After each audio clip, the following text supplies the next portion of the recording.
কিন্তু কি করব বলেন, সে সব সময় মোবাইলে মেসেঞ্জারে বিদেশি লোকদের সাথে কথা বলবে, যাকে জীবনে দেখি নাই তার সাথে ঘন্টা পর ঘন্টা কথা বলতেছে, এখানে ওইখানে যাচ্ছে, যেটা আমার পছন্দ না। বাজারে যাবে, বান্ধবী বাসা যাবে, বন্ধুর বাসায় যাবে, তাও আবার আমাকে ছাড়া, একা একা। কোনো কোনো দিন রাত্রে ফিরে, কোনো কোনো দিন রাত্রে 2 দিন 3 দিন বাইরে থেকে আসে। মানে আশেপাশে সমাজ নিয়ে তো আমার বেঁচে থাকতে হয়। এর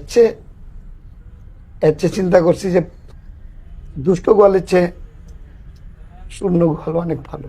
রাস্তা নাই, কারণ মূল হচ্ছে যাকে নিয়ে সংসার করব সেই তো ঠিক নেই, সেই তো স্ব ইচ্ছে চলে যেতে চায়। আর আপনিই বলেন, কেউ যদি স্ব ইচ্ছা না থাকতে চায় তাকে কি জোর করে রাখাটা কি ঠিক? উনি দেখো এই মেয়ে মানুষের মতো কান্না করতেছে, যেখানে কান্না করার কথা তোমার। আপনার হাজবেন্ডকে ছেড়ে নিশ্চয়ই আপনাদের বাচ্চা আছে। তার বয়স কত? এই তো 2 বছর। 2 বছরের একটা বাচ্চাকে রেখে আপনি চলে যাচ্ছেন আপনার ফ্রেন্ডের বাসায় আড্ডা মারতে। এটা জীবন না মা জননী। শুধু তাই, বাচ্চাটার দিকেও কোনো খেয়াল রাখে না, সারাক্ষণ বাইরে বাইরে থাকে। তাহলে কি আর করার, যেহেতু আপনারা সিদ্ধান্ত নিয়েই নিয়েছেন, নেন মা জননী, সিগনেচার করুন।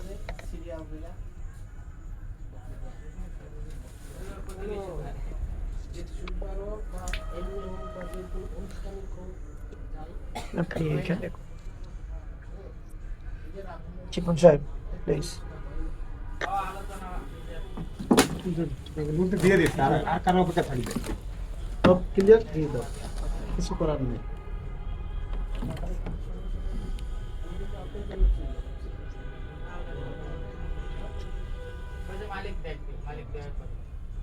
হৃদয় বিদারক ঘটনা।